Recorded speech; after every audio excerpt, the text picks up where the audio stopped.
Hello, darlings, and welcome.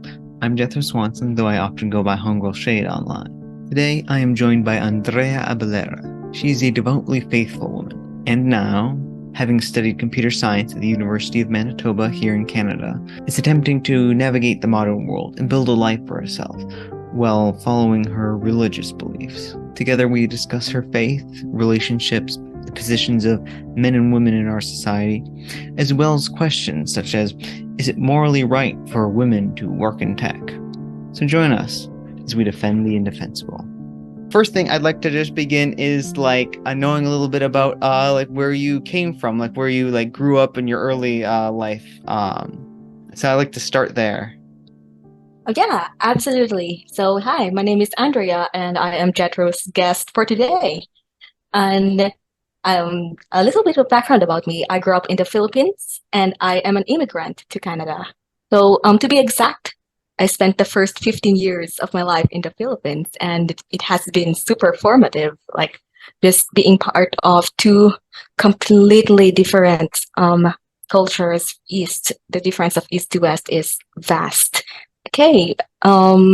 Went been through there first 15 years of my life, went there primary, elementary, high school, and I was the firstborn of five children, the five children of my mom and dad, my dad and Wow. mom. Okay. And because I'm the firstborn, I was the child who got everything basically, and like all of the album pictures, and eventually kid after kid got added, and my youngest came is like, I know we're not taking pictures of the youngest kid anymore. It's like, yeah. I had a very simple childhood, very happy, very simple. I wasn't a particularly social kid. I was a wildly creative kid. Like, I just spent my time drawing, and I just care about my grades. I want perfect scores in tests. I want, you know, to make very nice stuff. And I also had a very early exposure with the PC, and I think that in part influenced my desire to go to computer science. Yeah, I think I was 8 years old when I said I wanted to be a programmer.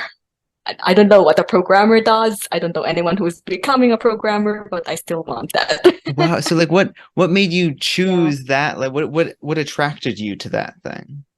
So my early experiences with using a computer has been like just the Word, the PowerPoint, and I think I was using it just fascinated me. It's like, wow, I can download pictures from Google and paste them in the slide in PowerPoint and make them move, and I can write my own stories and have like all these interactive graphics coming in.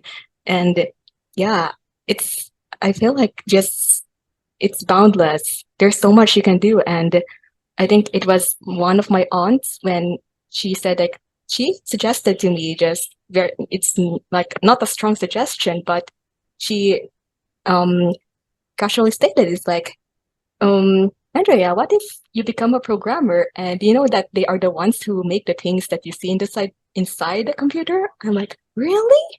And it's almost like my entire life shifted. It's like this is what I want, and that never changed.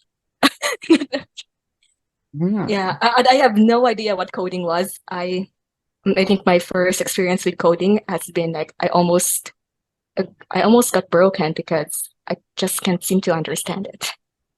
But yeah, I think in Canada eventually everything started becoming easy, and it's like it's not because it's not that you're too dumb to learn it, but it's just people learn in different paces, and as long as you have the passion, you can learn anything, you can pursue anything.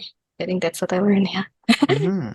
So what are the big differences between the Philippines and Canada? Because since you spent a lot more Yeah. of your life in the Philippines than I feel like a lot of people spend in their foreign countries that I've talked to before coming to Canada.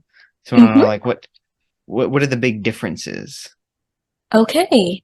I would say that so much the environment, like how would I even enumerate them? Number one, like the very first thing I noticed, just upon landing on Canada, I noticed like, oh man, people's noses are so long. That's so fascinating to me.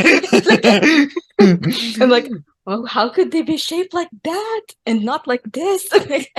Okay, but in my first, I would say the few days in school, I'm just mystified by, man, your washrooms are so clean. Like, do you know that back home we have to fill up a bucket of water and put and throw them into the toilet to make them flush to flush Oh, out our own.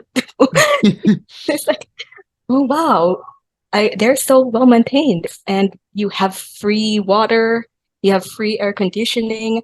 Um, Teachers hand you papers for free. I'm like, I can't believe it. You're printing out notes for us. Like, you don't have to write this down in our notebooks. You're printing out assignments for us, and these are free. Like, oh man, I have to pay a peso for each paper that we and then we used to like, okay, the teacher will come around and it's like hand out some papers and it's like this is 1 pesos each and she's going to charge the entire class for all of those papers. And that's just the way it is. It's just the way we grew up. wow, that's really Yeah. interesting. Like the difference between that. hmm hmm I think another one is that in the Philippines, if your classroom is like your family. Um, they're not just your teachers, they are like your father or your mother, and they have um I think it's like a very large cultural difference is we treat teachers with authority and really high respect. I know that you still do it like in a way to a degree in Canada, but it's completely different. Um, Almost like in we have to respect our teachers, but here teachers have to respect us. Um, Okay. okay, I almost like teacher if a teacher says something, we all have to follow it. Not really question that, and and teachers are also allowed to like release their own emotions during class. Like I remember having one advisor where, yeah, usually the way we submit assignments and other deliverables are by notebooks, and she's carrying her notebooks and the class is so noisy when she came in and she was telling the class to shush or be quiet and they won't, and she just broke down and she started crying and threw those stack of notebooks across the room and like, Wow. hindi niyo ako nirespeto. Like, yeah, ginagawa ko na nga lahat sa inyo. And she started crying and the class just became quiet. It means that you're not respecting me after all the work I'm doing for you. It's it's crazy. It's so large. Yeah, Okay.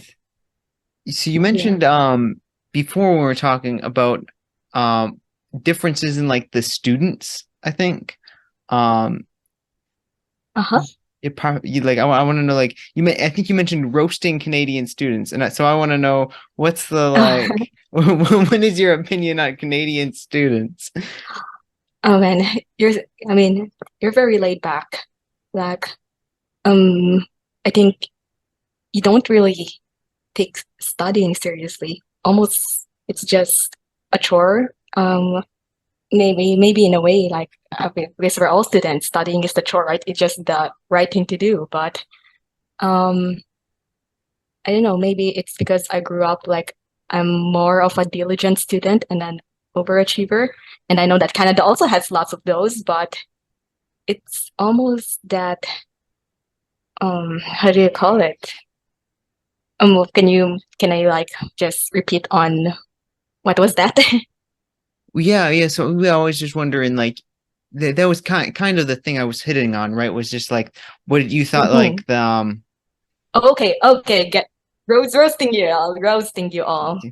I would say that um, I would roast my own countrymen who grew up in Canada.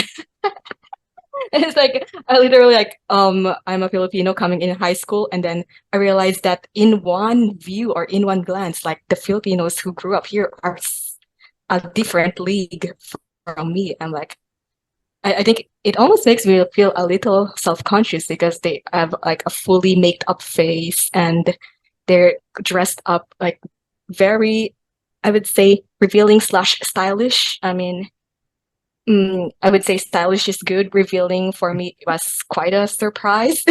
But okay, your shorts are so short, man. I can literally see. I can literally see things. Okay, I just like, oh man, wow, that's a different league.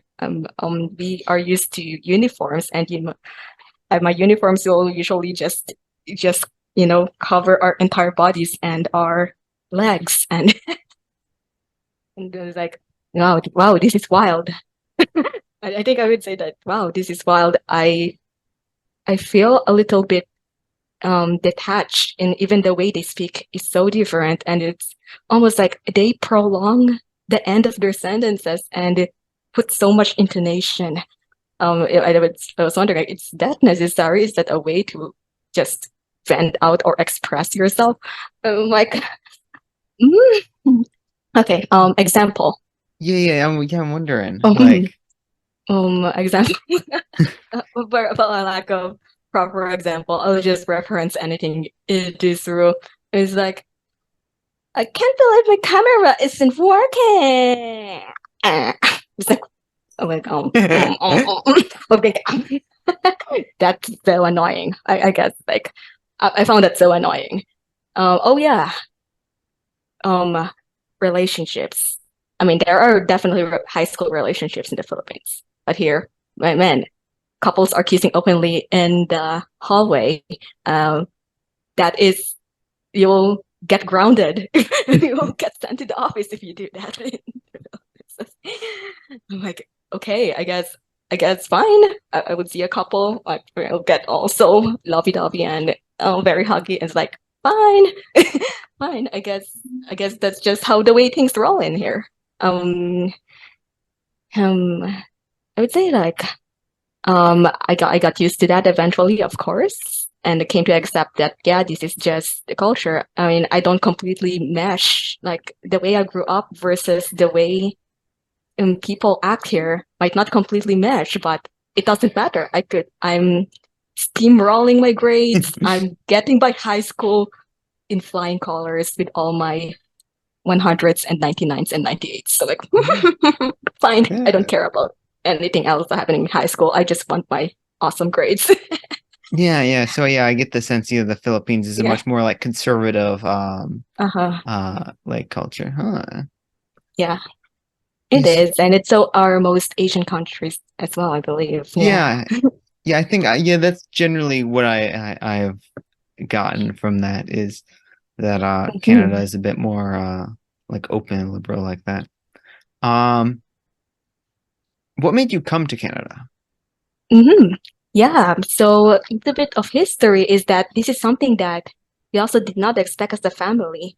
Because I think we will come back later, but I will definitely reference that God has provided just when we needed it the most. Because I think it was about the time that um my mom has started, has already four kids, and then suddenly the fifth one comes, and this was unexpected. And then my dad, he's like the breadwinner.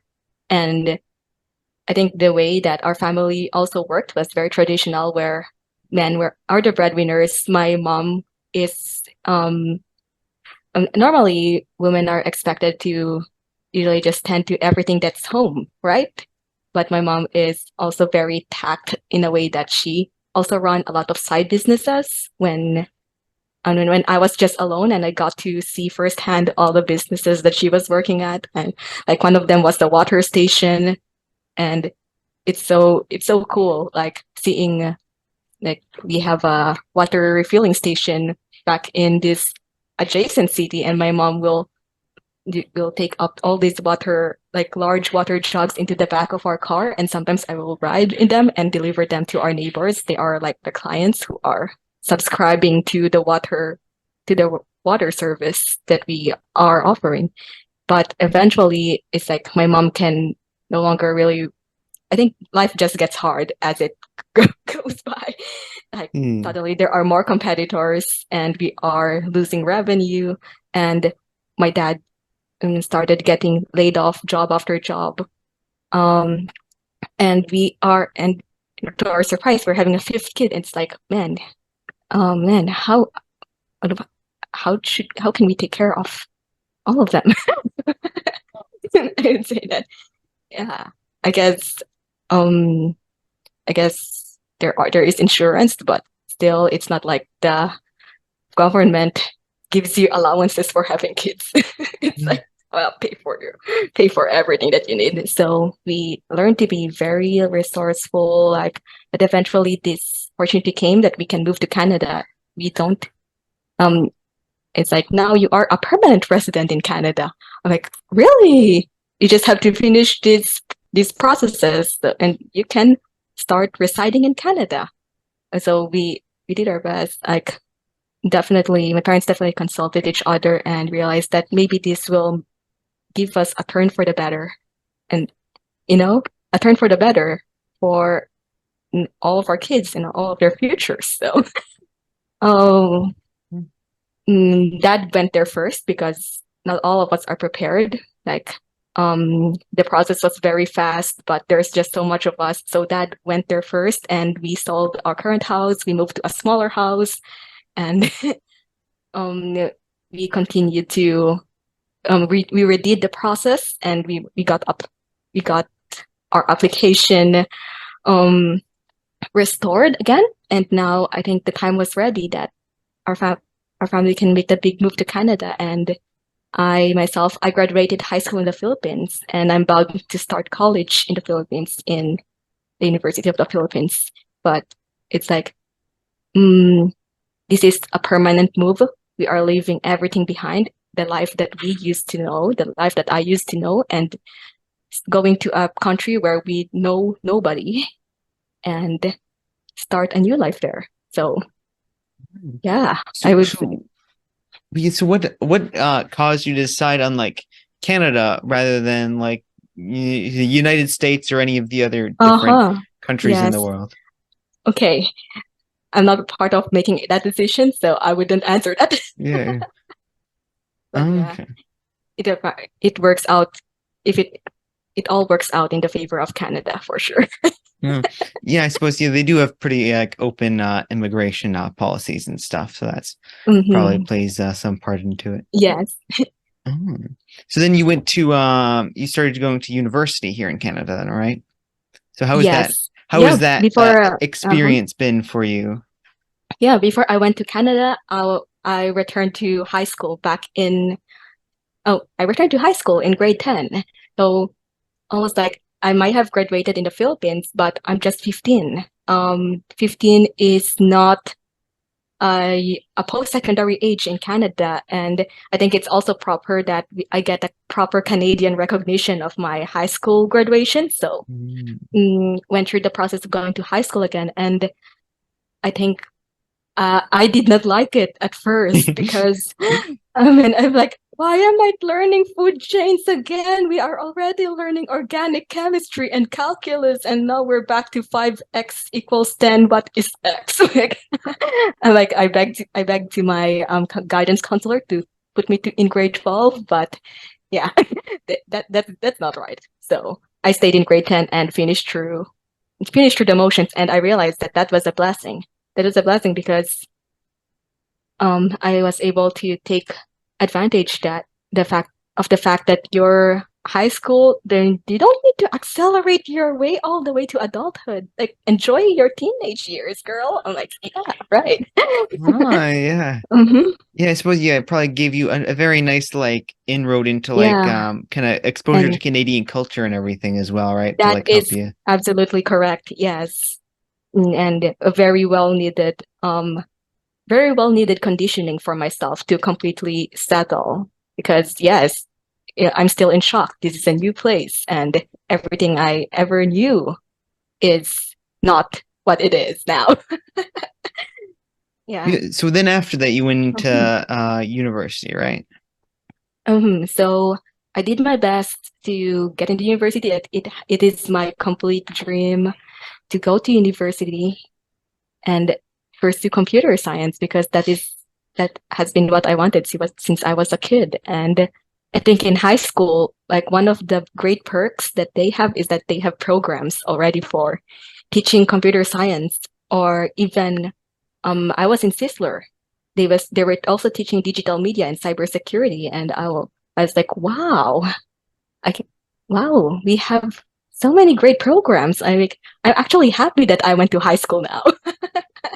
Yeah, it is a very short. Like my time in Sisler was short. I did not really progress much in in the technical streams, but I got the ascertainment that yes, this is exactly what I want. I am enjoying working with computers, and I think that this is exactly what I want to do. And yeah. Okay. So yeah, let's see here. Were there any big like difficulties with your whole like coming to Canada, like education and like culture stuff and stuff? Like, were there any like very big like I don't know, hurdles you had to get over? Hurdles. Yeah. High school wise, in terms of the process, not really. Like for myself, my recollection of high school had been that it's been easy, and I was just, if anything, milking the system to get myself as much scholarships as I can so that I can get my first year of university free. And Mhm. that is what happened. I got I got enough scholarships to make my first 10 courses in university like completely paid out. And I'm like, yeah, it's all working. I was just happy. Like I did not care about social life. I did not care about social status. I just very, very what they call it, tunnel vision fit into like get the dream, get the dream. Okay. Yeah. Have you continued Mhm. that throughout like university? University now that you're talking, it's more of a whole hell of a roller coaster because I think during the time, like during my time in high school, I'm also like because we are also new immigrants to Canada, and I and we learned that yeah, it's quite common for young adults to start having part-time jobs or jobs for that reason. And it's like, yeah, I also want a job. My sister wants a job. We want to have jobs just like the other kids here who have jobs. So we were entered into a program for immigrants so that they can develop their career knowledge and skills, which is also a very large part of our what do you call it full on transition because there were follow-up programs, and in one of those follow-up programs my sister and I got like a full employment, our very first full employment in a cinema. Mm. Yeah, so while I was in university, while taking a full course load, I would after finishing my day classes, I would ride all the way to the cinema and work my shift, and sometimes those shifts will end up at 1 a.m. I mean, those are the shifts that we try to avoid, but sometimes it's not avoidable. Yeah. Yeah. So I think we make do with the situation. And for myself, it's very important because it is our first job, and that first job can eventually lead to better opportunities. It's a stepping stone. It's hard for me. It's hard for my sister. It's hard for my parents who have to stay up at night so that they can drive us to back home from the workplace. So I think yeah, definitely my first year was, man, I could go on and on, man. I could go on and on.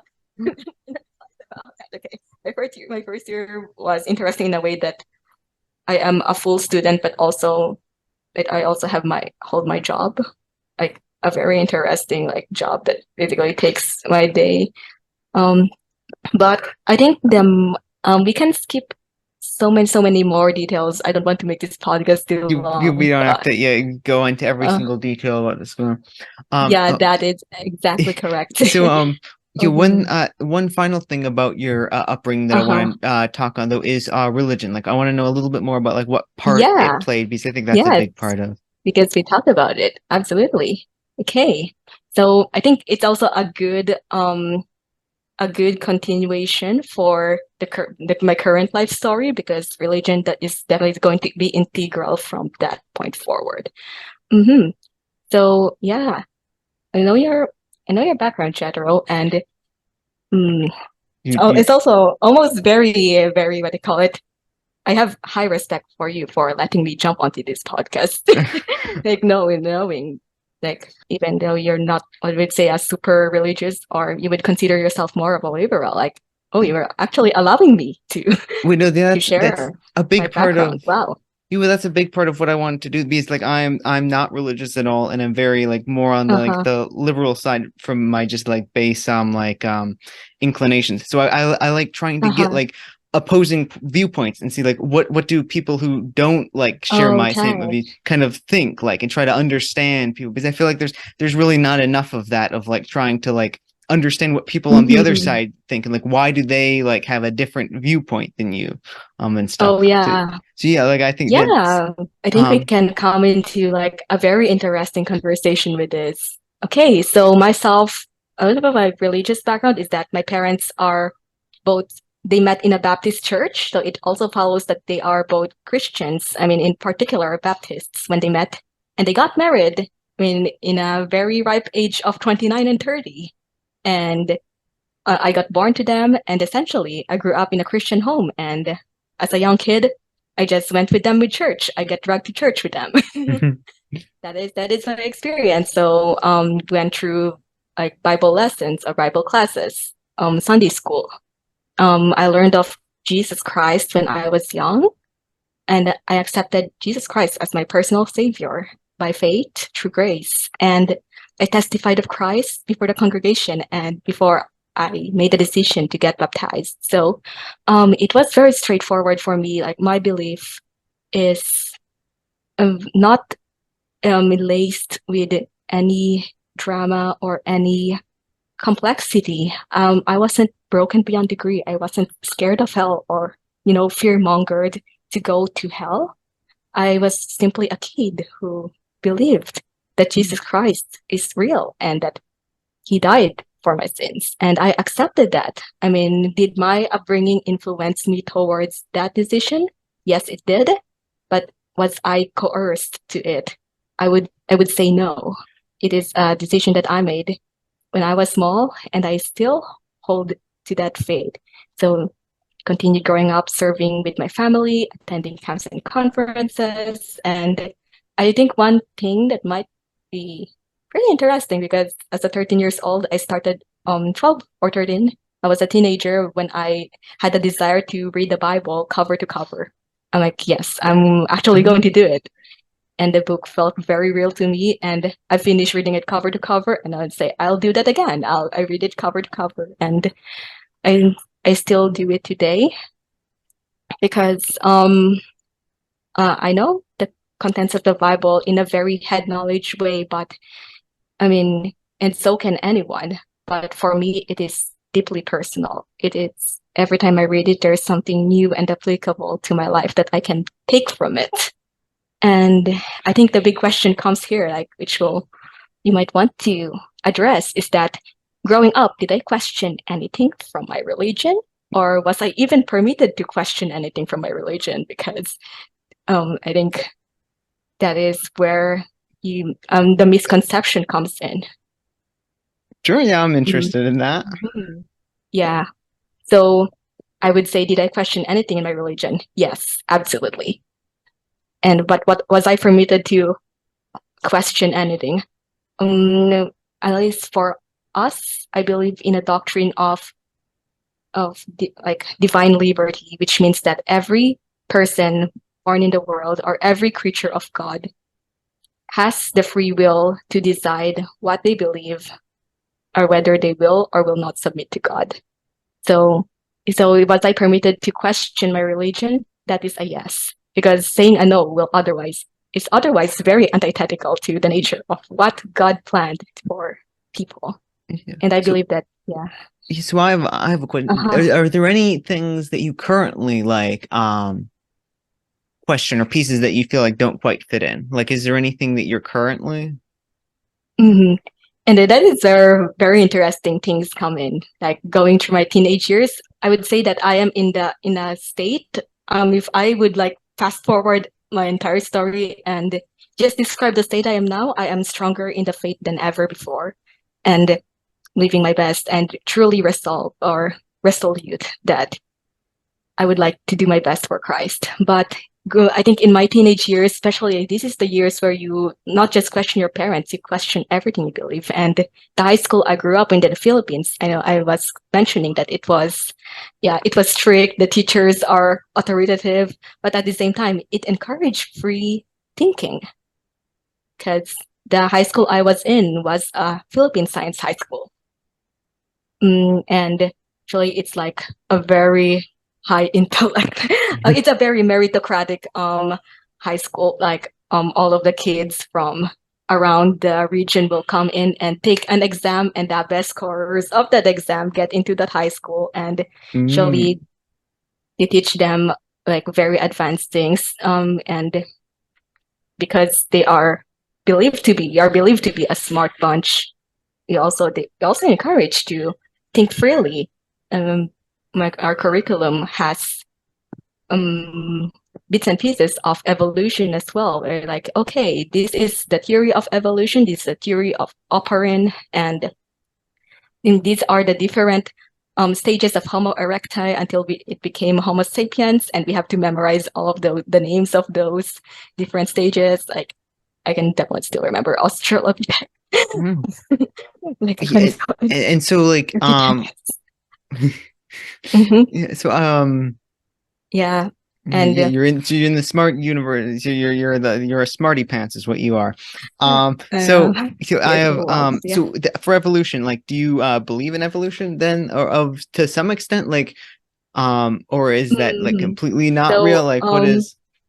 When I was going through high school and we were studying about evolution, I think it's also our teacher who also forwarded us, because Philippines is a highly Christian country, and it's fair to say that majority of us who are born in the Philippines believe in creation, and it's our teacher herself who asked the class. So knowing like this well-known and well-accepted creation theory versus this evolution theory, what do you believe? And encourage the class to openly share their thoughts. And I was like, wow. I mean, nobody wants to speak because they're afraid they'll be judged, right? Yeah, but there is this one smart guy who tried to come up with a theory that combines the both of them, like very spontaneously. So because that just sounded right. I mean, for the teacher, I mean, because we kind of want to also please our teacher with our answer, right? So, yeah, I would say that I completely don't believe evolution, despite knowing the entire theory behind it, despite knowing the techniques behind it. I still choose to not believe it. I still choose to hold on to the creation theory that we all know, that I very well know growing up. So at what point? So I'm curious, what point does it break down for you? Because like I assume you understand like the basics of like a Darwinist evolutionary theory of like certain genes survive better. So if there's like certain, say like fish that can happen to like have better like lungs or something, or gills, so they can swim a little faster or whatever, then those ones survive and the other ones get eaten by the shark. So then those ones are the ones who lay eggs and spawn and stuff. And so like I assume you can kind of see how that happens at like a micro scale, right? So I'm wondering, at what point do you suddenly draw the line and say, oh, it goes all the way up to this point and then it suddenly stops, right? Because like I don't. So it's like, wow, I mean, you know the theory, but you decided that you still believe this. I mean, even though you have the head knowledge of this. And it all goes down to my belief that I would say that the Bible is authoritative. I would say that I also tried to dive into the formal school of apologetics and really gave myself a large allowance for myself to truly study like the evidence, or let's say the real tangible evidence for biblical creationism. And I would say that, and in the other hand, disprove, like, show the flaws of evolution. So I'd say that it also depends. Like, you also have like an inherent bias. Is like, I wanted to prove that evolution is true, so I'm going to immerse myself more on this information than that information, right? Sure. So Mhm. I'm gonna press you a little bit on this because you've talked a Yeah. lot. You've talked about like floods and you've talked about a lot of stuff, but what you haven't done is answered the initial question of where does it end? Because like you believe that it does end at some point, right? Okay. It isn't, but I like think I have a good answer for that. yeah, sure. I think it comes back to worldview. And with Jethro, worldview is really how you see the world. And there is a very interesting, I read this in an article somewhere, but that where it really drew the line between why are conservatives and liberals, why can't they be reconciled? And it's all ties back to worldview. Like, for myself, I'd say that I believe that the world was created by God in the very beginning. The world is young. It is not more than, let's say, 6,000 years old. And God's creation in the beginning, they're more perfect. They're perfect. They're crafted in a way that it's completely that is completely, let's say, very far from our state right now. Like, it used to be that humans will live 900 years. Like, you will see that in the Bible, but now we can have, for all of our claims that medicine increases life expectancy, humans just live up to 70, 80, 90, 100, right? So in the beginning, you have something perfect. And as time goes by, years go by, it gets worse and worse and worse. And so is society of men. So is the state of the world. It will only get worse. And that is according to God's plan. And it is in the doctrine of degeneracy. And that is like the curse that sin brought into the world, is that the world itself is going to degenerate over time. So people will actually become dumber for all of our claims that technology actually makes us smarter. Interesting theory. But the liberals are like, they believe in being progressive. So as time goes by, and I think evolution also ties more into that theme, that we just get better as a species. We just get better as humans. We just get better tackling the problems that we are seeing in our system. And we just need to do enough as a population, and we can make things better. So almost like conservatives believe we must keep things as they are, so that we need to avoid the world like accelerating to destruction. And liberals like, we need to put in more progress. We need to make this better ASAP for the greater good. And yeah. You know, I don't know how we got on the topic of the difference between conservatism, but I do agree that's a very good kind of description of the kind of dynamics of like the differences of like moving forward and keeping things in a safe state as they are. I think is definitely a Although I would definitely agree that technology is making the world faster. It's accelerating productivity, and I know that conservatives usually just shy away from everything technology related, and this is like the one thing I'm going to pick on my own. I'm going to pick on my own, what they call it, team. That is like, okay, why are you so afraid? It's I know, I get it, but well, yes. So now it's like. So now that we're on the topic of like conservative and liberal things, I want to know what are your main issues with liberal people of like liberal ideology. I want to know like what are the main. Okay, so it's almost like, I don't want to sound like just like every other day where we throw tomatoes on each other, because we all know the arguments. Like, we all know that conservatives don't like liberals because they are advancing things that they are not comfortable with.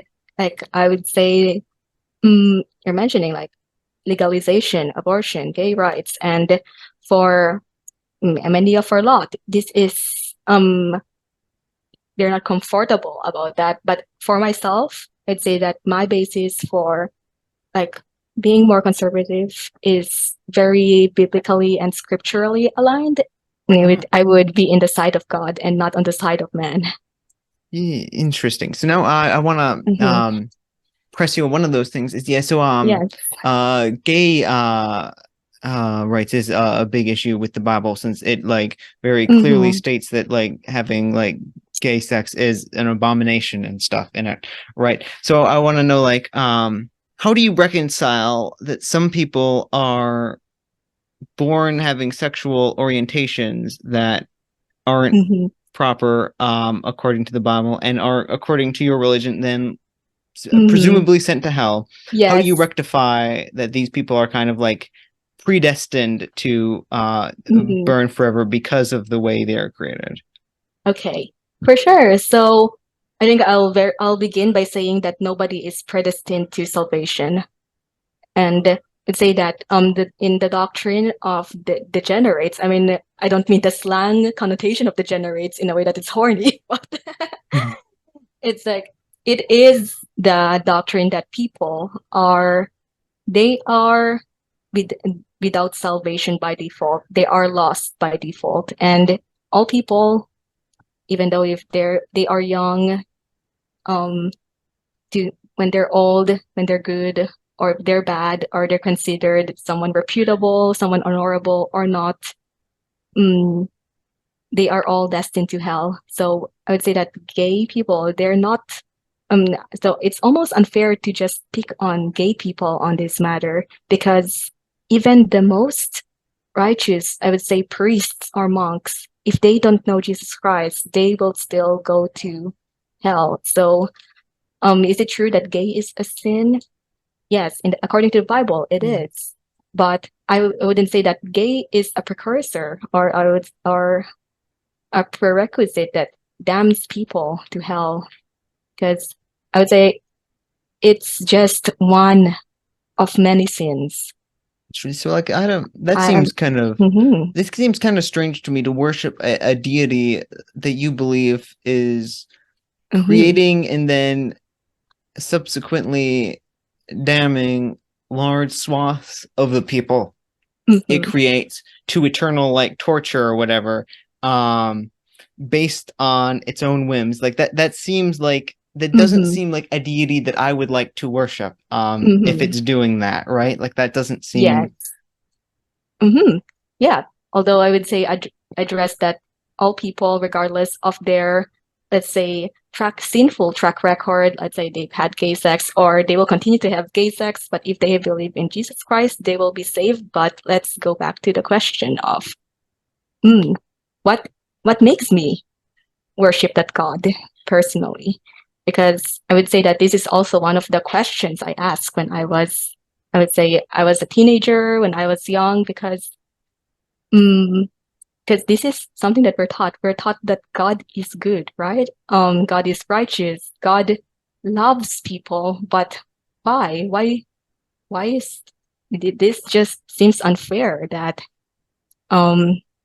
let's say some people, maybe if they are not Christians, they live like in a very remote place in the world and have never known Christ. Are they just all going to be damned to hell? And even though my answer is yes, I think that this is very, very sensitive to me. That could say that, do we serve a God that's evil? Is it that it's hypocritical, that is sadistic, that allows wars to happen in the world? Or are we having a different kind of, because I think I'll go back to that.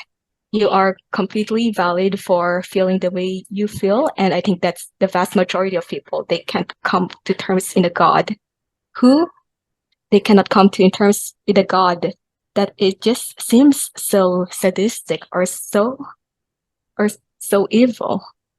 Like, but what still allows me to serve that God? And I found the best answer to be the difference between a holy versus an unholy fear. So, Okay. What do you mean by that? mhm. So the holy fear recognizes God as He is good and He wanted the best for all mankind. But it is our own misdoing. It is our own, almost like we are on our own delusion, have damned ourselves. We are. And is that your view then? Yes. Versus an unholy fear, which believes that God, almost like you can think about it like God versus man, like the power difference is so vast, right? Like what can a man do against an almighty God? But Sure. You either refuse him or you worship him. I feel like that's still, it never really answers the question of like, because like, let's say the people born in like a remote village or something that will never be contacted by any like religious people or whatever are then doomed to eternal damnation or something in your worldview, right? Like that's that's still an ethical quandary, because theoretically being all powerful, God could make it so that they are like that they are so they do have the opportunity to, and then it would have to be their choice to like not follow his teaching or something, but they're never given the option in the first place, right? So how do you rectify that? So I would rectify that as God to save people that are sinful by nature is also not just, and almost like I mean, okay, first of all, though, they're sinful by nature because he made them that way. Though, like it's his choice that they're sinful by nature, according to your worldview, right? It is not God's choice. I'd say that people. Okay, I think we can come back. Who made the people though? Like that, you're. We can come to Romans, because Romans speaks so much, especially in, I believe that it's 5, 6, or 7, that man by nature, they actually in their mind want to do what's good. They inherently seek God. They inherently try to do what's moral and right. And it's already talking about if uncircumcision by nature do that which is good, then should it not judge the circumcision? Is it like these people, they're doing their best. They're trying to look for God, but why is it that at the end, both Jews and Greeks, both Jews and Gentiles are under sin? So with their mind, man is inclined to do good, but in their flesh. That is their flesh, that is their nature that they inherited from their mothers and their fathers. That is what makes them to sin. So I want to do a concrete example to make it a little bit more clear of, let's say, gay people, right? Because we have pretty good evidence from various science that a lot of that whether or not someone is gay develops at least for a lot of men like in utero before they're like as a fetus, like before they're born. A lot of these things are, at least for some gay people, like predetermined, right? So like before they ever have a chance to sin or anything, they have already so like how do you rectify, say, like a gay person in a remote tribe where it's not a taboo to be gay? How do you how do you justify that?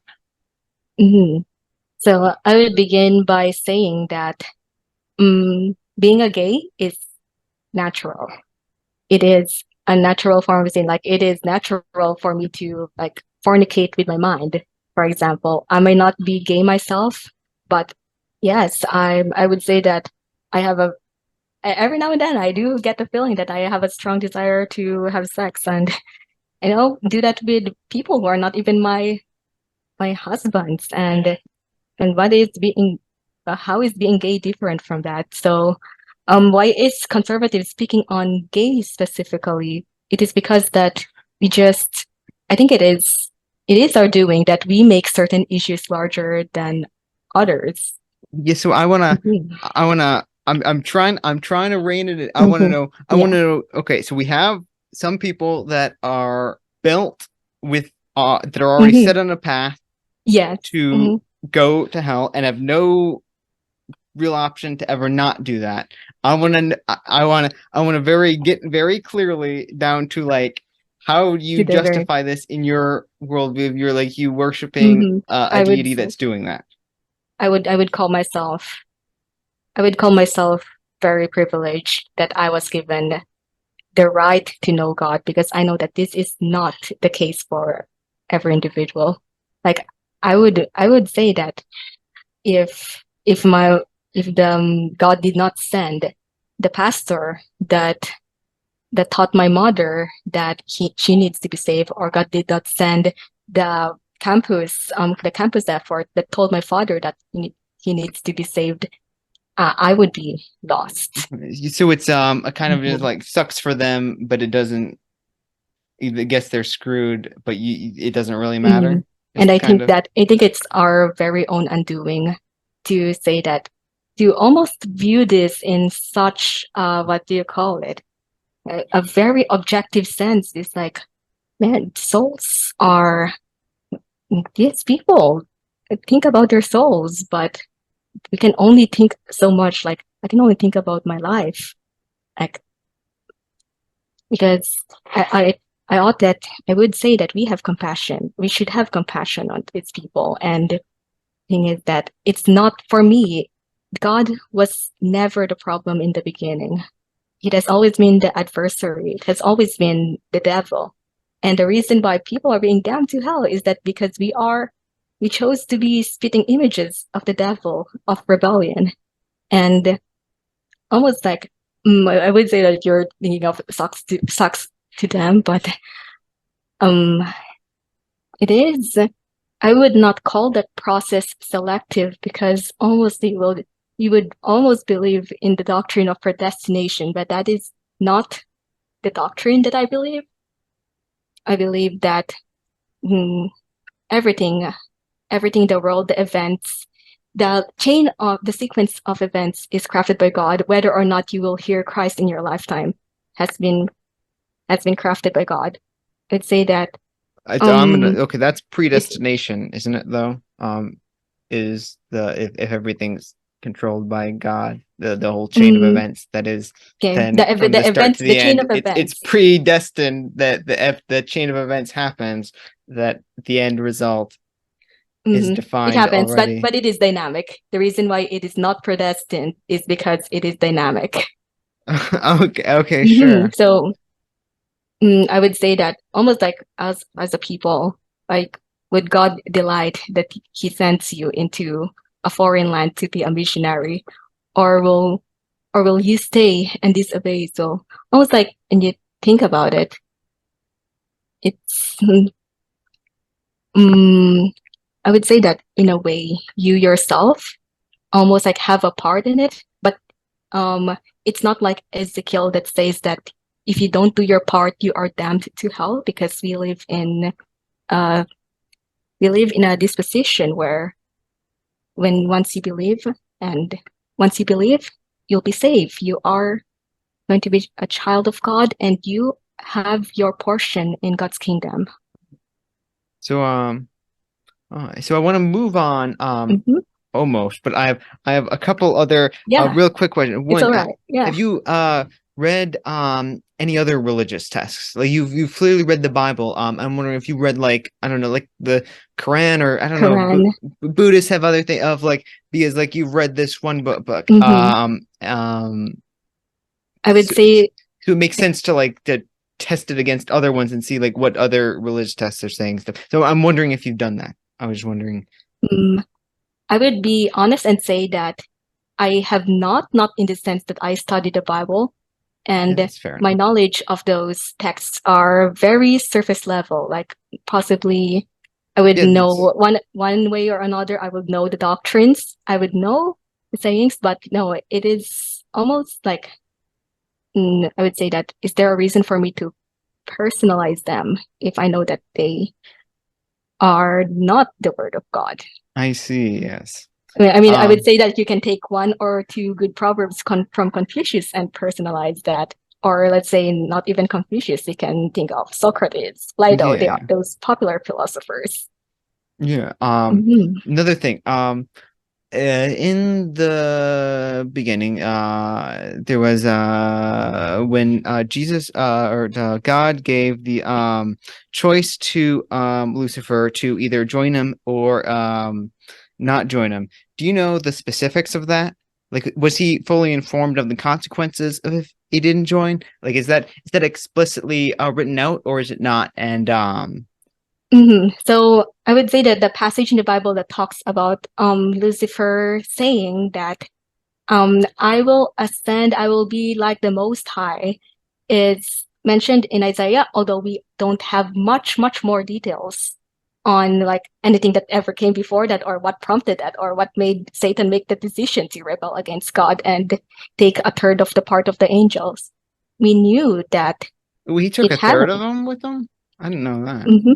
So when God made God has made multiple different creatures. It'd say like angels are one of those creatures, and he created heaven and earth, and with it the incorporeal beings we call angels. So he created those angels before men, and before he even created, I would say the seas and the lands and Hmm. the animals, the fowls of the air and the fishes of the sea. So, and when he made those angels, the man and angels are two special creations of God in a way that God made them to be after his image, and he has given them all his attributes, including the right to have their own volition, including the right to their own free will. So even angels It's are yeah, given free will. it seems kind of cruel to like give them their own free will, but then if if you utilize it at all, then Mm-hmm. you're endlessly tormented for eternity. That Yes. seems a little bit horrible and not a great. I feel like it's like the way I Like imagine it. why give that option in the first Yeah, place? it's like if someone like went up to like a guy went up to a girl and like asked her out, but if she said no, he pulled out a gun and like shot her in the head, right? Like that's the kind of I feel like that's the kind of dynamic here. And then like I feel like people are like, well, it serves her right. She shouldn't have said no. And it's like, well, like I feel like that's not a really a fair thing to do, right? Like I feel like I put more onus on Mm-hmm. the theoretical shooter that I'm comparing to God in this Yes, instance. yes. Um, I don't know. Mm-hmm. Do you have a Like why concise way did it? to rectify that? Mm-hmm. So what rectifies free will? Like is the cost of free will? Like I would say that it almost seems fair. Like free will is an attribute that God wants certain creatures to have, but to defy the creator comes a reasonable and just punishment. I see. And it comes back, is God evil? Is he just a God of cause and effect? Or is it just mm, Sure. I mhm, suppose cause and mhm. effect, except that he still chooses all the cause and effects. But I wanna I need to for Uh-huh, my yeah, own mental it's sanity, I need to okay. get on Yeah. something that I can actually Uh-huh.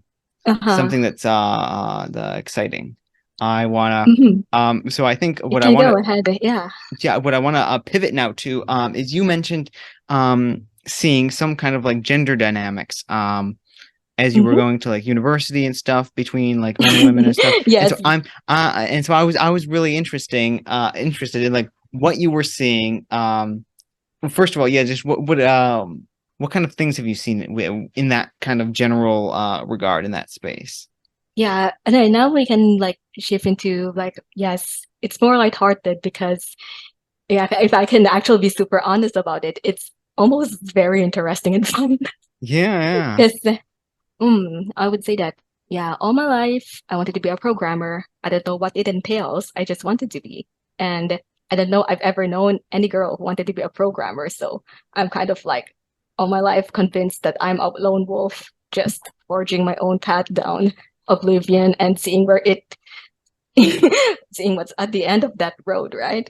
So, but to be honest, I was quite scared getting into computer science. I was scared because I know that it is a man's world, like it is male dominated. I would say that one is that man, this could be a different discussion for another day, but I was afraid that it was morally wrong for myself as a girl to do something that is considered by society man's thing, like, Really? programming.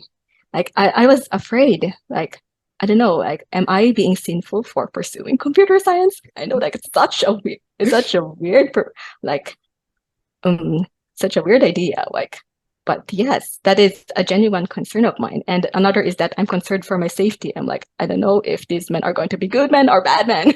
I So, see. but when I entered university, I realized that, you know what? Yeah, I think all of these fears are so it's so um um it's just fears. It's not reality. It turns out like, yeah, we just sit next to men, you just listen to the teacher, you just do your own thing, you work on projects together, and you communicate as humans, Yeah, and yeah, with your best of your ability make a thing possible. yeah. I feel like a Yeah. lot of that stuff is kind of like Uh-huh. when it's just in your own head, it all gets blown up. But once you Uh-huh. actually like get in it, it's just we're all just people working towards similar goals. Yes.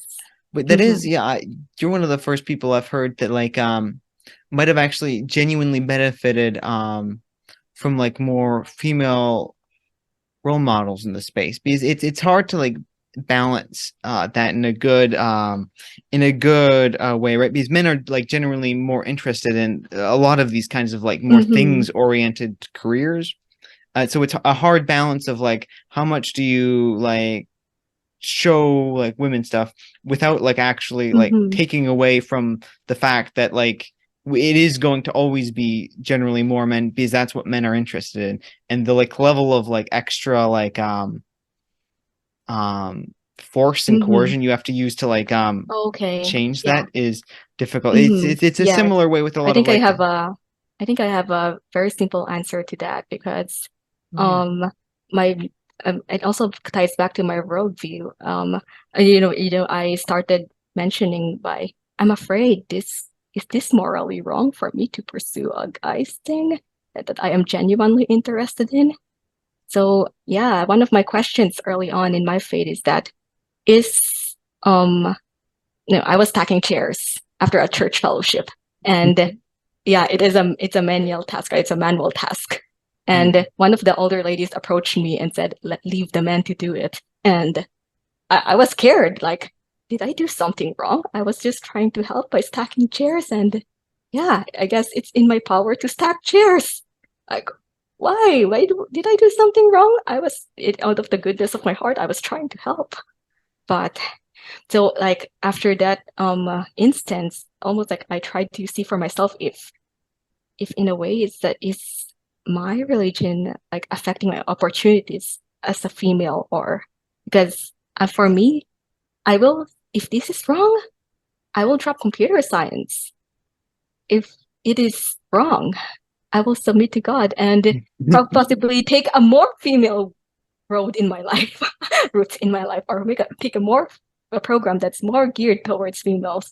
So I kind of like asked around, and there's this I asked my ate in Bible college. Ate is my big sister, and it's like, is it only man who controls the sound system in your church? And she answered, it's like, oh, there's actually this one girl. She's so smart and she's good at it, like controlling all of the I don't know the Yo, specifics, but yeah, there is the like a sound large machine, equipment or whatever, the yeah. sound equipment, yes. And then sometimes there is also this one time I asked my pastor, do you only take guys for hunting? Because I kind of want to hear if he ever took girls out for hunting, because hunting is one of the recreations he does enjoy. And Yeah. he's like, oh, I have a niece, and she absolutely loves hunting, and sometimes we will go out and hunt together. I'm like, wow, okay, nice. And almost like I felt more at ease, like after those instances, like in a way, I thought it's it's sinful for me as a woman to like something that's inherently for like just by observation, I'm seeing more men inclined to this. Like, am I an anomaly or am I just full of my pride that I like cybersecurity? But it turns out that I guess mm, I guess that even though, yeah, in programming might not be a natural interest for women or a natural talent for women, but God God is the one who gave those talents. God is the one who gave those interests. And it's why even if you have an interest that is more ascertained to the opposite sex, like you're still valid for like maybe if you're a man and you care about children, like yeah, I mean, so do all men. They care about children, right? Yeah. Yeah. I think that's a lot where a lot of the more like the value Yeah. of the So more like liberal yeah. side comes in So of like trying to like I felt at ease to take computer science by then. So um yeah, I think the liberal at least they're like, yeah, pursue anything you want in your life. No yeah one's stopping you. They don't yeah let anyone stop you. yeah that's Uh-huh. Where were we again? I think um we're in what we were um talking about social dynamics was social dynamics. the thread that Okay. we were going down.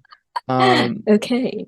but yeah, so yeah, Hmm. but I think just on that note though, yeah, I think Uh-huh. that's it's really nice to like hear that story of like how much like different role models and stuff help you because like for Hmm. all of my life Yes, I've lived in I've like the West and stuff, so it hasn't been very like conservative stuff. hmm So there's never really been much of like any like really like legitimate like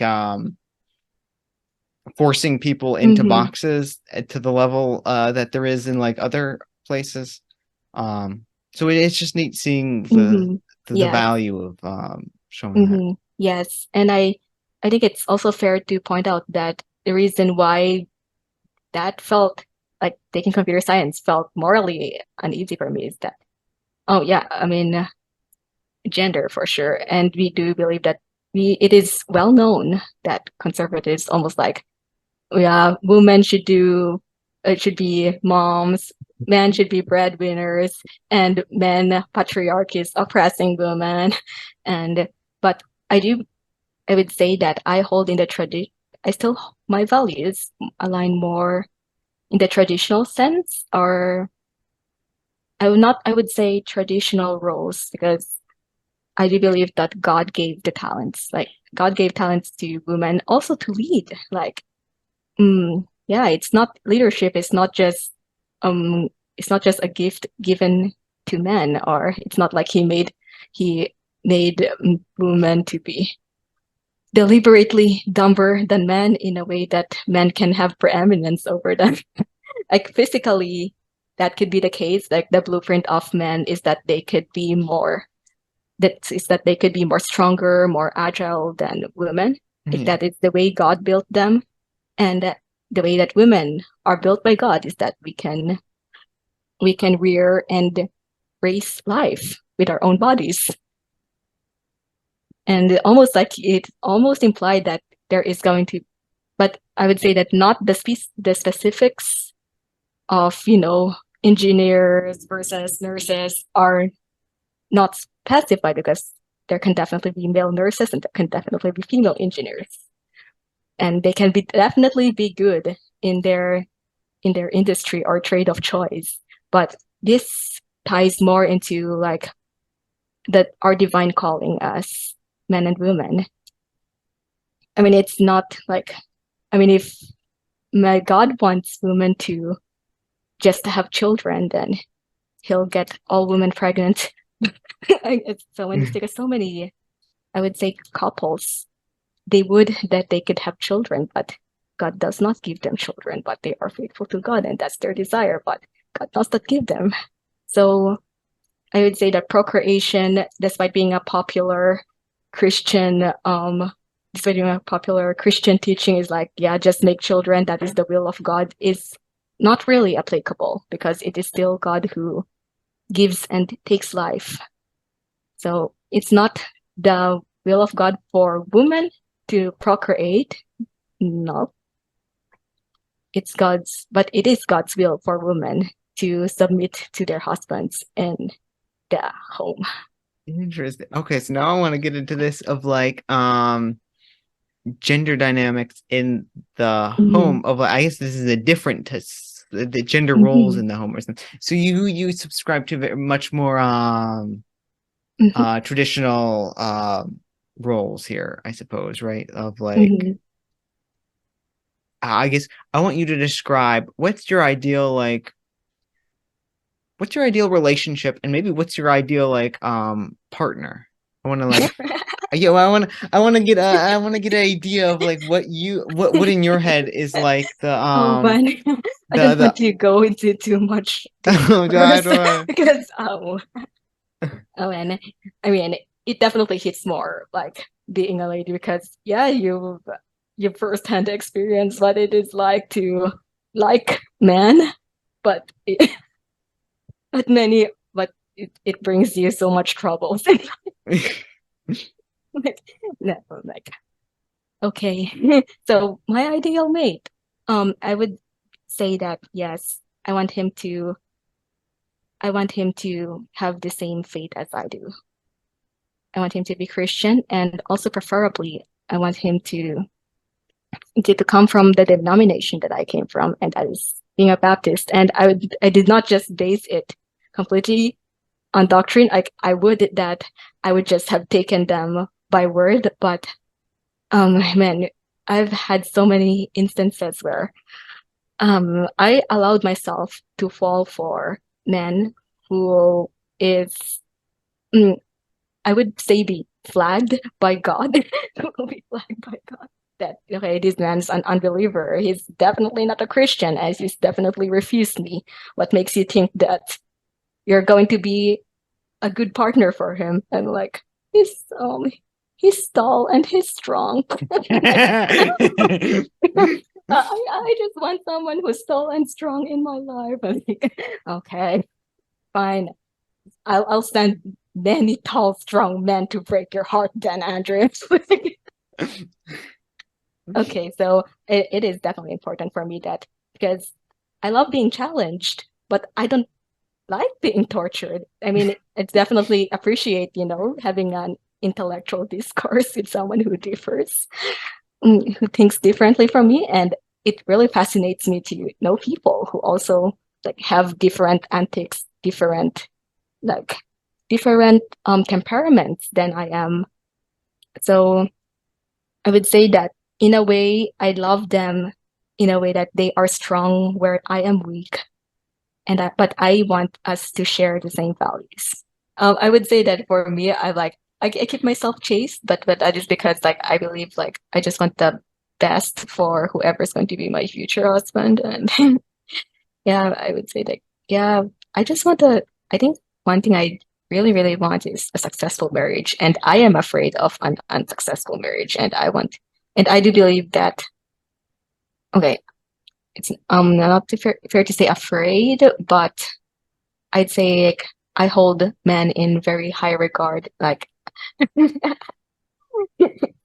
because they are like God's given divine counterpart for us who are women, like not in a way that maybe it's believed like if you are in the traditional sense that they are the ones who complete you, but I don't think God necessarily intend it that you need to have a partner to be complete. Like, but it is like almost like it is a privilege to, it's just sex is something special. It's something special. I can't give it to people who I know is going to just because I myself, I also value myself. I don't want to be, used by a man who at the end doesn't really love me. But yeah, I do get sexual, like, the fire, the libido. I'm like, oh man, it's all over my body. It's all over my body. And as for, how much they earn. It's irrelevant to me. I just want them to be competent in life. I just want them to be emotionally mature. Yeah. But I do love men who are passionate, and I've kind of liked many men who were nerds. So I would say that. It's fair. Yeah, having a lot of similarities is nice to actually Yeah. like go Mm-hmm. through life with the same kind of worldview. I think is definitely something Mm-hmm. that can Yes. really I help. would say like for a spouse especially, that they have to be your safe haven. Like you are going to, you're probably going to spend, your most of your days for the rest of your life together, and you don't want to be with a man that you feel just threatened by, or that you don't feel psychologically or physically safe with. And it's very important to have a spouse that will value what you value. And for being a Christian, that is that I am devoted to my God, and a man who otherwise would think that, ah, I can't believe Andrea serves a God who is evil. And I think totally not. But I can't believe that Andrea could be so dumb. It could be so dumb, or could be so brainwashed to go to church and spend her and tithe her a portion of her income to these efforts to proliferate the gospel of Christ. I'm like, and I just feel like I cannot. I want to serve my God. I want to serve my God, and I want a partner who will be with me with it. And if anything, I want a partner who is stronger than me and can lead me. And not me leading him, but I want him to be just like God's design, where he can be inherently stronger than me and be the leader in the house. Yeah. Fair enough. Uh-huh. Let's see here. What else did I want to talk about? So stepping back a little bit, Uh-huh. back to like observed gender dynamics in Mm-hmm. society, and like you see in like university and stuff. You were talking about like hierarchies and stuff before as well, right? Oh, okay, yeah. What So do you it is like a pattern of observation that I've been noticing because I've been with groups of women growing up all my life, and I'm just recently university allowed me to just observe with fresh new eyes what happens in the side of men. And I was like, this is a secular book, but I will reference it. Men are from Mars, women are from Venus. And the Venusians, or the women, they're so warm and accommodating. And I was like, I support you, girl. We must support together. And how they give so much emotional like affirmation. That's the nature of women. They just they want to make you feel warm and at home. And but for men, it's almost very stoic. I don't know. It's like, how are you performing in life? How are you in comparison to other men? And I was like, I feel so bad because there is this you can think of, it's totally hogwash, I believe it, alpha. There's this alpha male, and this is the beta males, and there's some more sigma male out there who's like the alpha male, but Oh yeah, the sigma male. the thing is Yes. just like the alpha male, but he doesn't have a, a, a group following him. He's like the well-known wolf.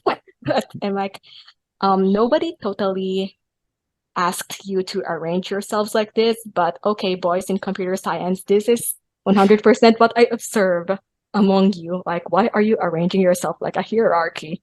And like, meanwhile, the beta males are like, oh, I feel so bad. I'm just a beta. And they're like, it's just a perception. And I honestly feel bad because I believe that men, they're so full of potential. They're so if only they can have more confidence in themselves, if only they can, just. That's really interesting. So, Mhm. the one thing I want to know about this, is for the women, Yeah. you were mentioning that they generally, you noticed that they didn't as much. I want to know, Yes. over the long term, have you noticed, like, over if you were in groups for like a much longer time, did it seem Mhm. that then there started to be like differences in like a Uh-huh. hierarchy thing? Did you know? I would say I was a woman, and I've definitely worked with all sorts of different combinations of men and women, different ratios. Like I've worked with groups of all girls, I've worked with groups of all men. I'm the only girl. I've worked with groups that are mixed. And in general, I'd say that the best experiences I had are with girls and with mixed groups.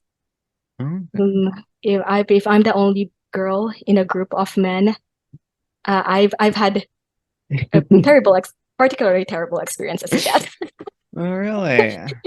Yeah, I mean, in university, yeah, absolutely. Yeah, I mean I can imagine that being an issue, being the only girl in a group of Um, computer yes, science. but I would say that as it gets further, it really depends because short-term projects like it is almost like me being the only girl in a group of guys doesn't really seem to be an issue in short-term projects. It's like, yeah, we leverage each other's skills to build a project that is only going to last us for a good 2 months.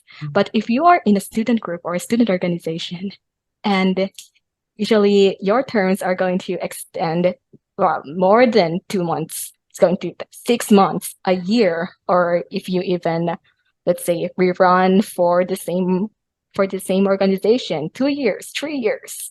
So I would say that that's where yeah, I feel like very naturally, mm, very natural conflicts will arise is because we don't really know each other's. Like a girl, I feel like girls don't really have a good grasp on of how men think. Neither or do men have a good grasp on what women need. So yeah, it is it is true that yeah, sometimes it can result to very rocky relationships between those two different genders. And I would add to that fact that if the girl and if the guy, either of them is straight, it just adds a layer of complexity because okay, Ooh, we are complexity. we are colleagues, but we are colleagues for sure. But then, you know, maybe this will maybe you will affirm this as someone who might be believing in evolution that um yes, I see this person as a potential mate. She's good, and I think that she will. I'm like almost like okay, this is why we should. It's almost Oh, difficult. It's almost difficult to be young yeah. boys, So I young want to girls. And a couple of things. One, we can absolutely get into some of the evolutionary like yeah. mate things. I love the science behind that. I know you might not Mm-hmm. believe all of it, but it's I guess the Mm-hmm. conclusions can still be interesting because Yes. like they're scientific observations. So like what's happening is happening regardless of why you think it Mm-hmm. might happen. But before we do that, I want to go back to because I asked you a question. It was kind of like a Mm-hmm. leading Yes, question, so like for it might sure. not, but I want to know what have you noticed because you were talking, you mentioned before that like women arrange themselves in more like Yeah, equal so if guys egalitarian things. are like hierarchies, girls are like, okay, you can have this girl who's like, she's a superstar, completely out of your league, and you're just like here. I'm just a shy and quiet girl, and I don't think I'm anything special. But this girl who's on the top, she'll bring herself down to your level and is like, yeah, I might be all of these things, but hey, I'm just like you and I care for you. Almost like almost like this girl on the top is going to lift this girl at the bottom, and it's like let's meet somewhere in the middle where we can really get each other and almost like really promote this warm and homely feeling that I'm describing when I am with other girls. At least, I don't know, experiences of girls might differ with other girls because I know for my sister, for instance, she had friends who were very catty and very narcissistic. But in my experience, my gal friends had been like they're very much very down to earth, and I like to keep them down to earth. And so I think maybe Yeah, so maybe being an influencer. yeah, well, So that's really uh-huh. interesting to me as a guy who like doesn't, because like for me a lot of the stuff is like hierarchy. So like Mhm, the like that's very interesting. But what my question that like I don't think mhm. I restated, but I was wondering like, so they bring them down when you like meet them and stuff, but over time does the hierarchy seem to reinstate itself to an extent Okay, so it almost depends between women? on, Yeah. yes. I think it is possible because otherwise, I don't think that, you know, there will be drama arising from jealousy and such.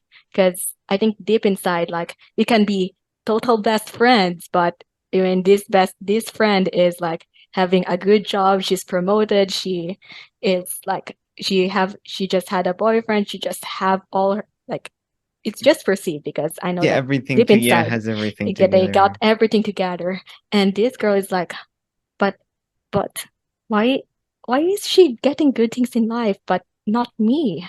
Yeah. Am I doing something wrong? Am I ugly? And then ugliness is also perception, right? Like in men or women, that is um like if you believe that you are inferior, you are ugly, that is going to manifest itself. It's going to be reality.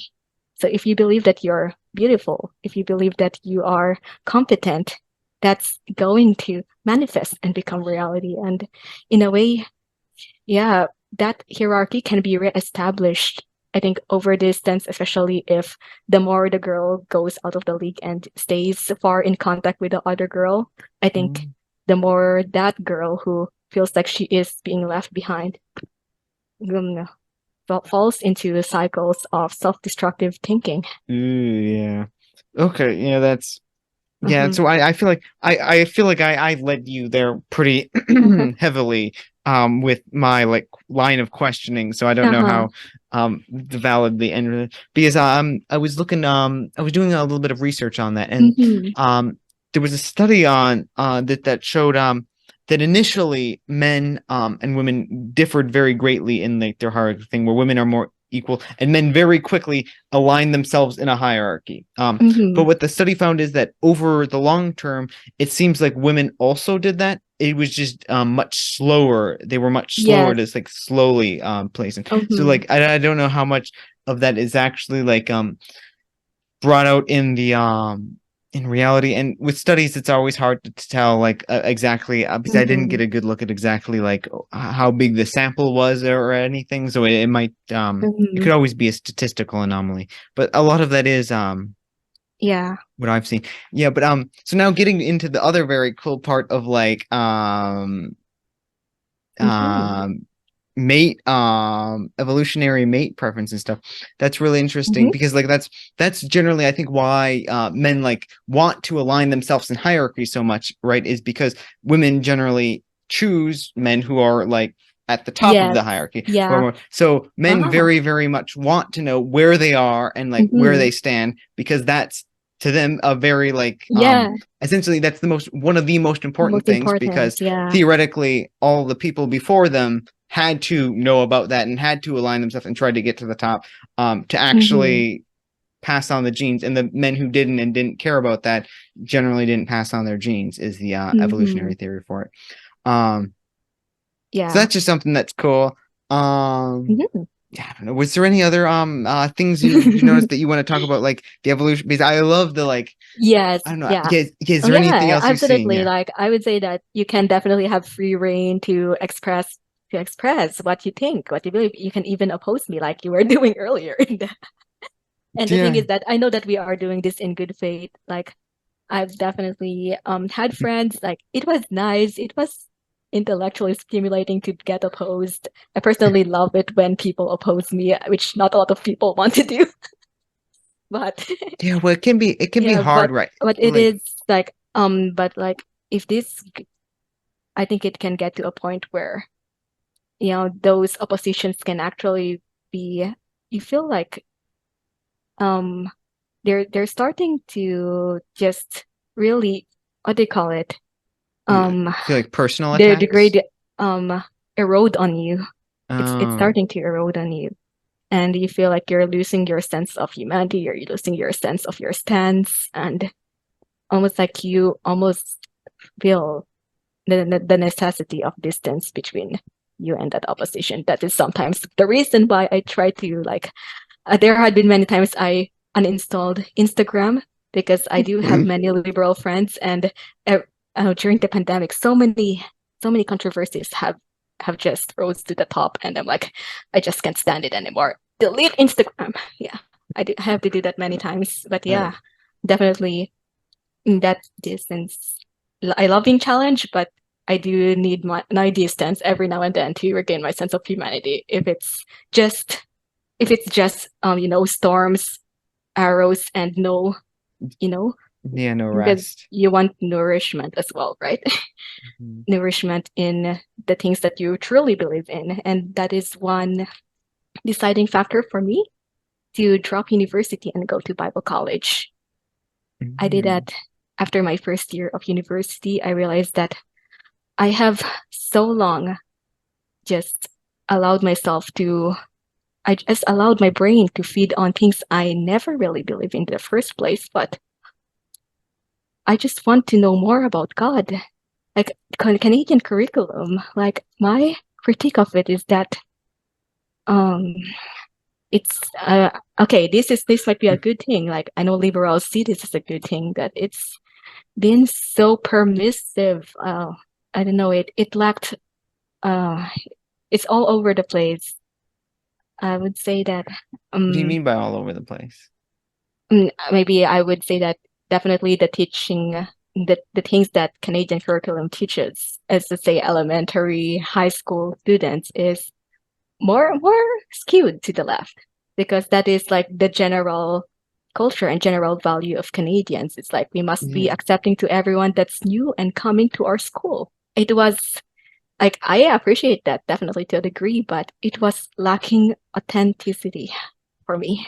so what do you mean by authenticity? I feel like it's the ability to like truly oppose, like express an opposing view, and Mm. be, and don't feel that, you know, the institution is against you from having that view. Yeah, I that is.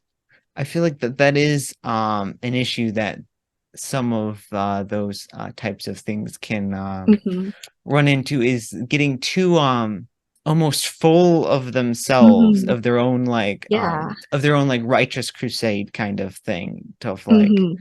Yeah, I think it's for the greater good of, for the safekeeping of everyone, right?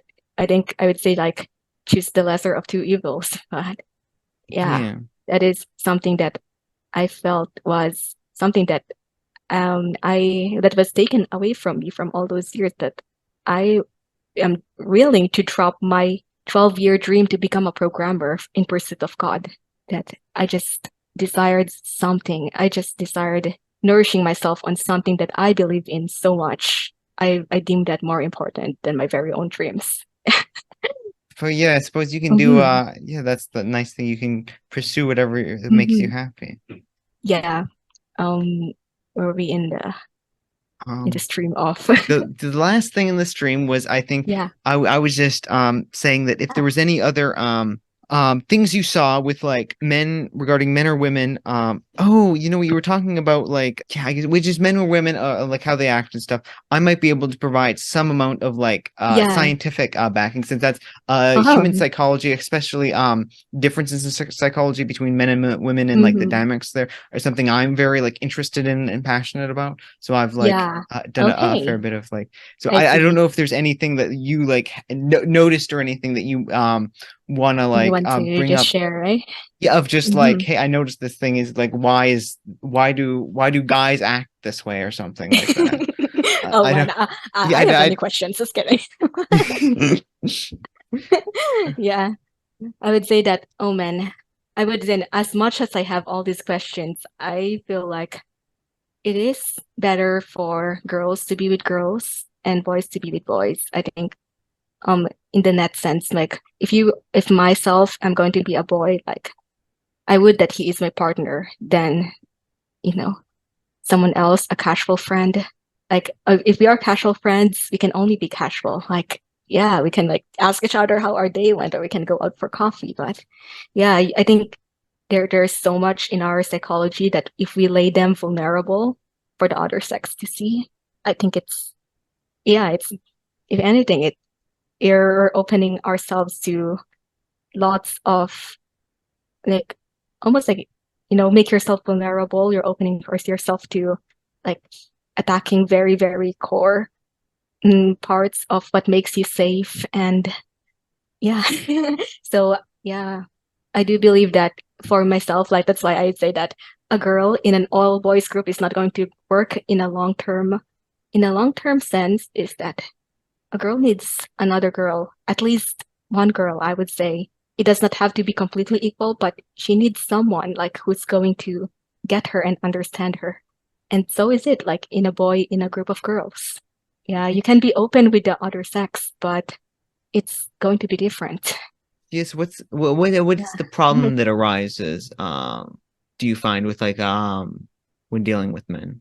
Like what's the Mm-hmm. What's the problems? I would say that one is that they're psychologically wired to think different of you, and I feel like being a, you know, it's all so well known that girls are like criticized by men for being too emotional, emotionally unstable, just because they are having their time of the month, or just because they are so sensitive of what others think. I feel like it's men are just prone to what is a good word, but really take on if they don't really truly understand how women's bodies function or how women, perceive safety. It's like they can really hurt a woman. I see. Yeah, that Yeah. makes And sense. I do feel like if women don't know how men want to be esteemed, like, and I had many such experiences that I never knew how men wanted to be valued and esteemed by us women. And I've put them into situations where I really destroyed. I mean, or say we're in a way I'm like, yes, I'm just expressing myself. Go down your like mere ego, go down to the ground. Like, but I'm almost like your mouth is a weapon. Your mouth is a weapon. Your tongue is set in the fire of hell. You don't know that you're already destroying someone's very, very foundation of their safety. And it's not just men who can like completely hurt women. Women can also hurt men in a very, very intrinsic way that we are not aware of. I think that's where I think as you grow older, you get better in understanding that there are, by all claims, that men and women are equal. They think equally. No, it is not. I think that is one area that we agree with, that we are built different from each other and not ought to be treated the same. And you don't treat your girls just like their bros. I would say that I guess it's cool and all. It's cool. Like I as well, like I as a girl in computer science, I wish that I can just seamlessly blend in you know, groups of men and I can just be bros with them. But I know that it's not going to happen with me because I'm a female. Yeah, I guess the differences in psychology Uh-huh. do can cause issues there. Um Hmm. oh, what do you if you could like Hmm. give some advice to men to actually like to improve, like is there any like more maybe the concrete advice Hmm. you could like give men to actually like make the situation better, I suppose. Okay. Yeah. Oh, yeah, absolutely. So I would say that how do women will feel valued in a team, for example? I mean, they could be like, I mean, number one, I'd say allow that give them work. Like I know of women where they feel just completely off in a group project because the men, I think like it turns out the dynamic of the group, different groups also have different dynamics. Like one person's more dominant than the other, and usually you'll have boys who are leading groups, but they almost like feel very, very highly reserved on allowing the women to like completely take on a role because um I don't know, favoritism, it can be like so many different issues, but I would say that number one, treat them as people. I don't think there's people in university, like men in university, actively oppressing girls because that is not my observation. No. I think if anything, they're protective of girls, their own girls in their own departments. They value them, but at the same time, they fail to understand that this girl also needs a sense of belonging and a sense like they want to be appreciated. And they want to be seen as competent as well by, you know, I was there once where I feel like I felt so shy because I feel like all these men, they're so advanced compared to me in their knowledge, and like I am struggling. I don't get anything, and I feel so bad on who's going to be my partner in this project because he's going to work with someone who is like definitely not a good performer. But I was very thankful for that guy because he is the guy who taught me how to use GitHub, and he taught me Very how to useful. write Yeah. in Markdown. I'm like, I am like, you know what? This is everything I needed as a woman so that I can be confident. So the fact that I know that I can still get support from my from my fellow men. And yeah, ever since that, I decided I started becoming a little more confident every now and then. I'm like, I can totally be an expert in CSS. Like but I'd say that yeah, small gestures like they make them feel appreciated, make them feel valued, and don't ever just throw them behind a curtain. That is like the worst thing I ever experienced.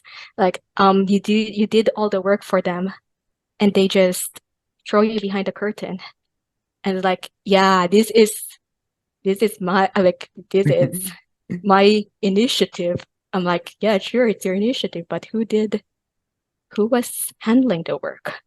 I don't know. I really I don't want to like completely just proliferate this podcast experiences. But Yeah, no, yeah. that's good. That's Uh-huh. your experiences are of the entire Yeah. point of the podcast Yeah. is like learning about Uh-huh. individual experiences and stuff. But yeah, I Mm-hmm. think that's very that's a very good look into like Mm-hmm. into that and what could be improved there. Yes.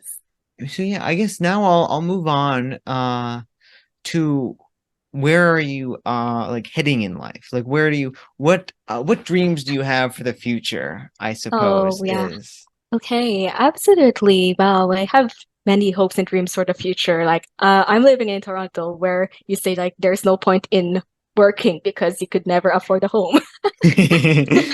And like, yeah, you have all of these detached homes, all of those dream homes that is heavily believed that one day we millennials will one day own our own homes are worth 1 million plus. So I would say that I'll make myself realistic and decide for myself that no, I don't think I could afford a detached home in Toronto, but it is my great dream, and I do believe that it is going to be a long-term investment.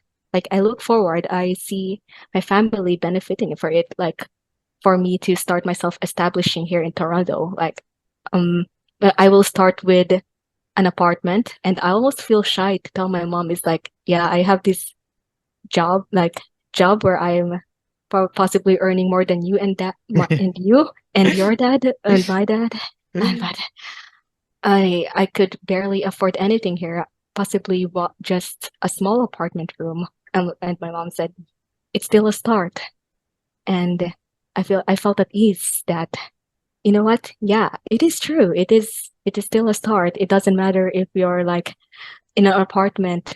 I've known families here in Toronto who've raised their families all their lives in a non-detached home. I would say like something like a condominium.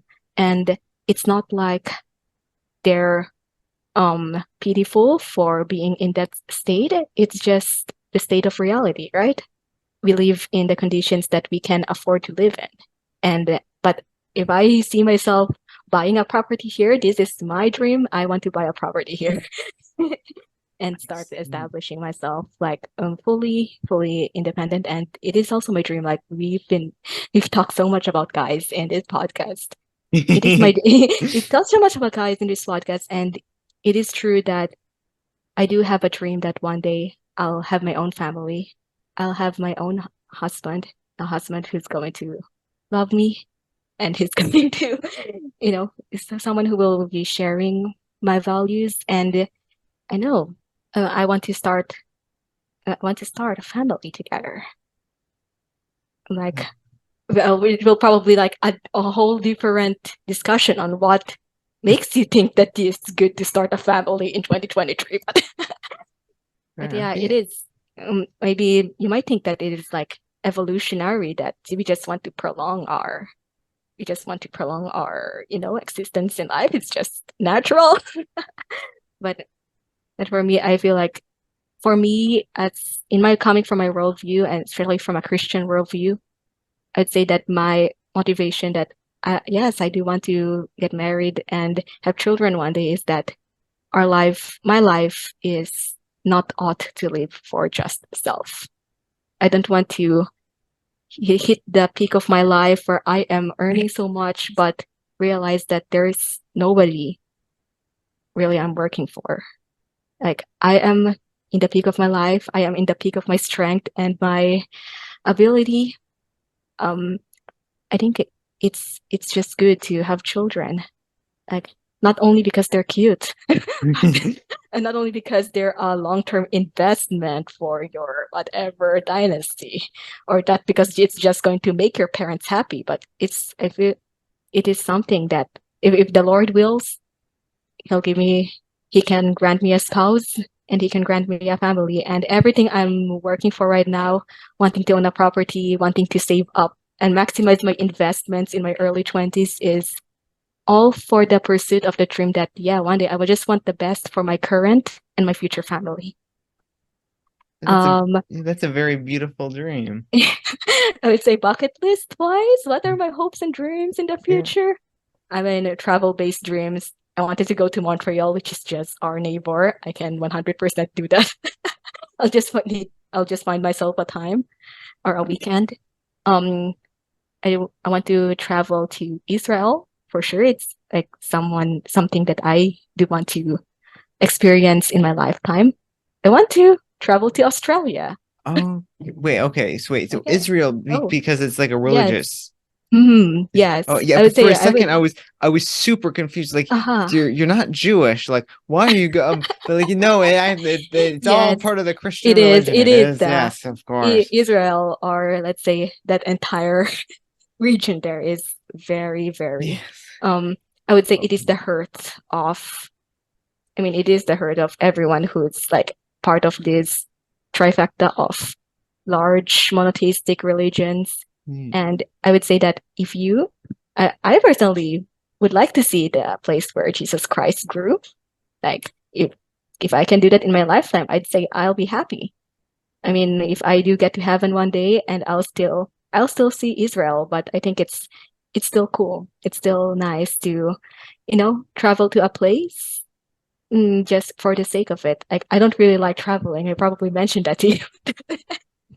The reason why I don't like traveling is that it's so overrated. It's so expensive. I've felt the same kind of thing, honestly. Of like, but yeah, it's 100%. If you could travel. But don't make it your life's mission. Fair enough. Why Australia though? Why are you going all the way over there? And Australia is that I have family in New Zealand, and I've had a chance to visit my family in New Zealand, and it's so amazing. The country is so amazing. I would say that if I'm not living in Canada, I will live in New Zealand. If I'm not choosing Toronto, I'll probably choose Auckland.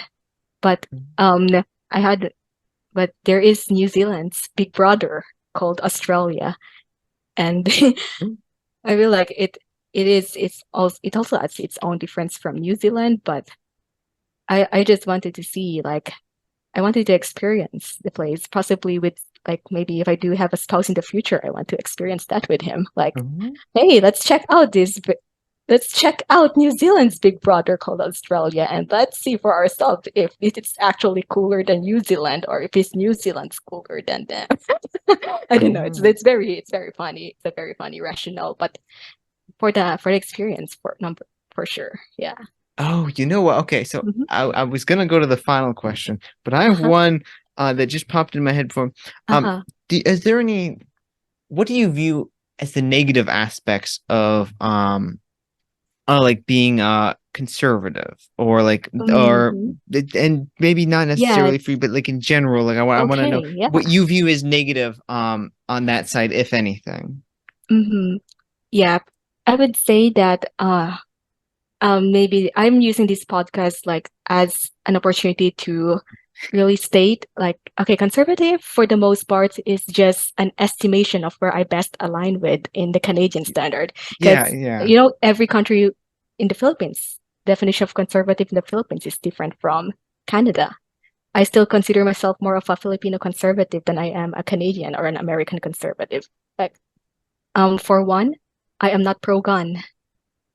Like, I would say, like, Interesting. why would common people have weapons of mass destruction in their in their That's really interesting because like in their I feel like I'm super like liberal, but uh, also because I grew up in America, yeah, I am uh-huh, pro gun. I am yeah, that's yeah, something where I don't. That's interesting. Yeah. yeah, exactly. So almost like it's just, you know, an estimate, but it shouldn't Yeah, define yeah. you. Like, what do I not like about, American conservatism, as everyone put it? Because almost like if you are conservative, I almost get this vibe from, I know, political alignment quizzes. You must hate women and you must hate other races. You're not wholly off in that for some Okay. American But I would on say, the like, farther um, side.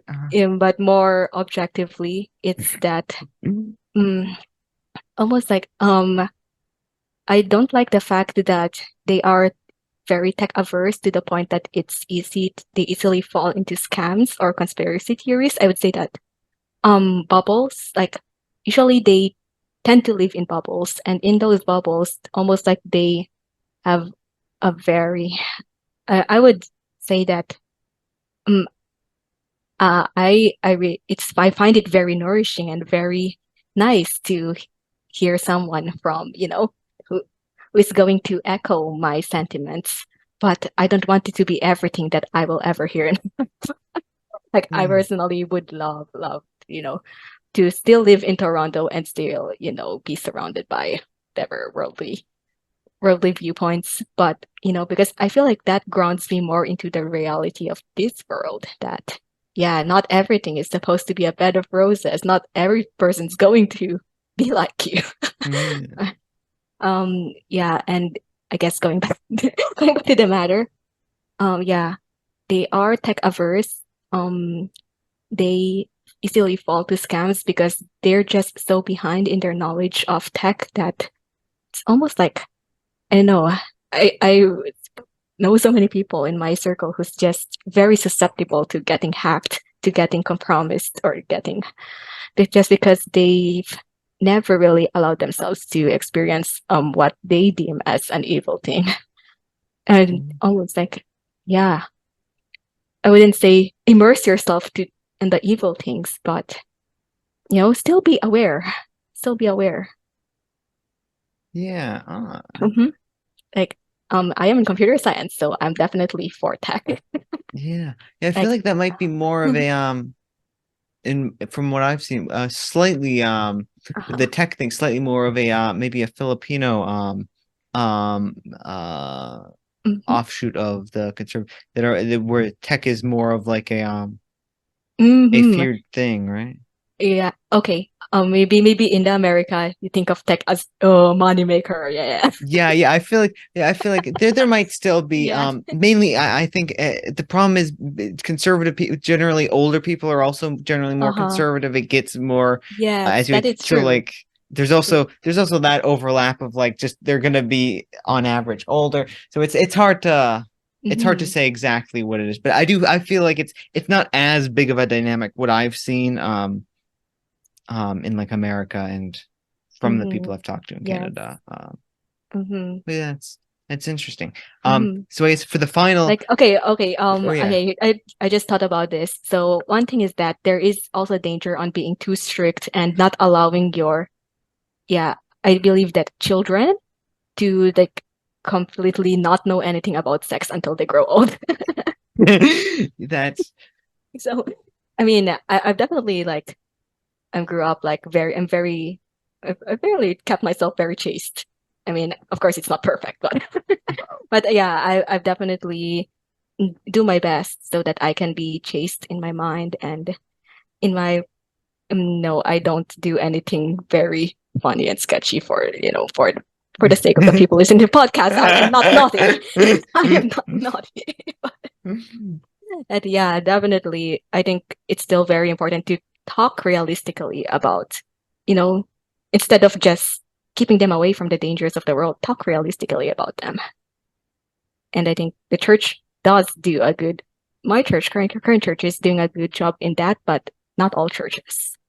I mean, burn the books, ban the books. I'm like, I also find that funny. Yeah. Yeah.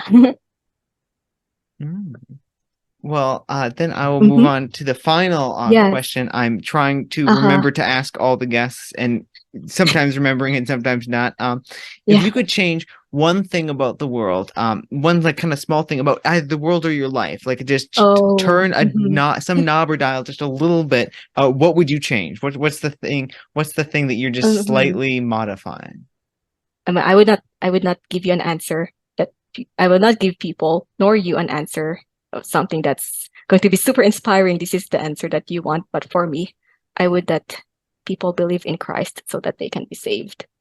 I mean, I will not coerce everyone to be Christians because that is the essence of believing in Christ. So many so-called Christians are believing in a false Christ, but I would really, if only I could save more souls from that hell and bring them to the favor of God. But then, it doesn't have to be necessarily in my control. It is like if there is one thing that I want or ideally can be, and that is my ideally can be. Fair enough. Yeah. Well, then I wanna thank you for coming out. It's been very interesting, talking with you and seeing your kind of worldview and everything you've experienced. Yeah, it is like a great pleasure. Oh, Jethro. Yeah, this is great. Like, thank you. Thank you so much. I am very pleased I'm very pleased to get to know you and be your friend and and thank you for giving not just me but countless people a space to speak, especially most of us who wouldn't speak up in the first place. Yeah, I know that. That's really what I wanted to do with this. Is like you'd find the people who wouldn't usually be able to like share their opinions and stuff, and like actually like talk to them. Yes, but now you've given them an outlet. You've given me an outlet. I would say if it were completely up to me, I will completely dissociate myself with the University of Manitoba for all the experiences I've experienced there. But I'm like, you know what? It's still good. Like everything was nice. Like looking back, like maybe if you were in the moment, it's all sucky. I'm in the troughs of my life, but looking back, it's like all of these problems that you used to have, they're so trivial, but they're so formative. And yeah, definitely I would say hi to my colleagues, and I feel I'm very sorry if you are one of the people that I have hurt. I just wish the better for you, a better future for you, and a better forward for you. And it is great. Like one way or another, it's just one step closer to maturity. Everything's one step closer to maturity. And yeah.